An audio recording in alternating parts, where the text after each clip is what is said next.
Greetings, friends. Welcome to today's devotion. It comes to us from Psalm 29. Ascribe to the Lord, O heavenly beings. Ascribe to the Lord glory and strength. Ascribe to the Lord the glory of his name. Worship the Lord in holy splendor.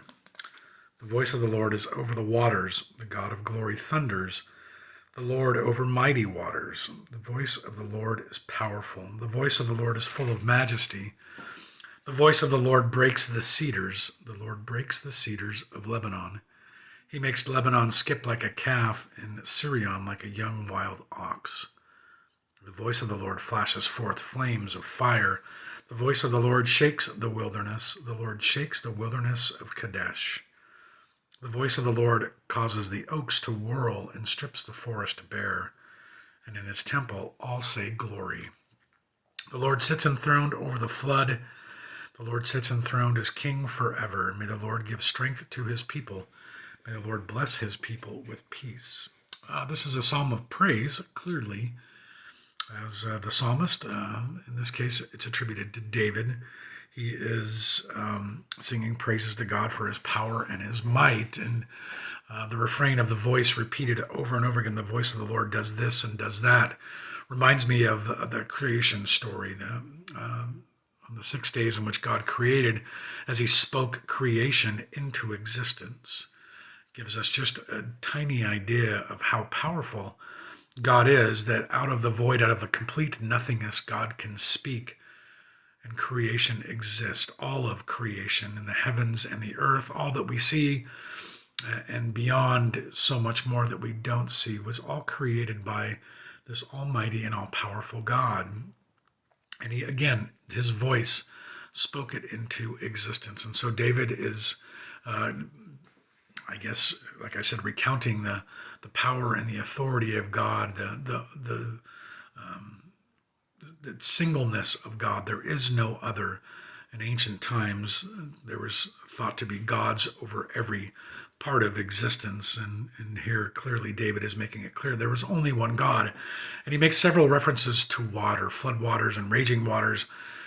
And for us, water might be seen as something peaceful and serene. Think about our baptisms, how important water is for us, and how we take for granted water in our everyday life. We turn a faucet on and water comes out, and we even recreation takes place on lakes and rivers and things like that, and oceans. But back in the day of David, these bodies of water were considered frightening and terrifying places where demons existed, and places of terror, because you never knew when storms would rage or what would take place, and the uncertainty of that caused people to be very, very afraid of water. And this psalm also speaks of something else that's fairly chaotic and terrorizing, thunder and lightning. You heard him speaking of the fire and the noise and the loud clapping of thunder. And God is certainly the God of thunder and lightning as well. This kind of chaotic natural event that happens. And so I'm thinking, certainly God is Lord over chaos in nature, all the things that we find unpredictable, hurricanes and tornadoes and earthquakes and floods and every other natural disaster that creates chaos. God is the Lord over all of those things, as he is the Lord of our lives.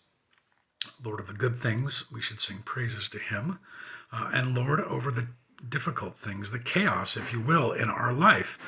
He is always going to be Lord over all of that.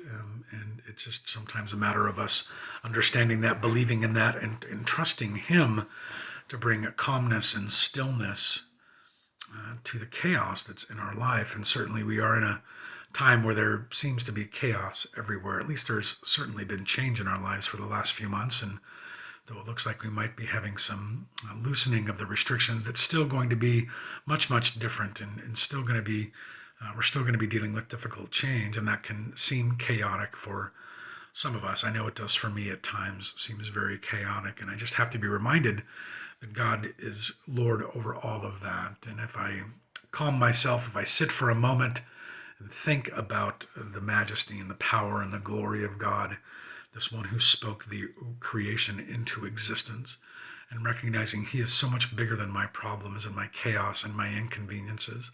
And that I could turn to him and trust in him. And God is always going to be my rock, as David has written a number of times in some of the Psalms we've read.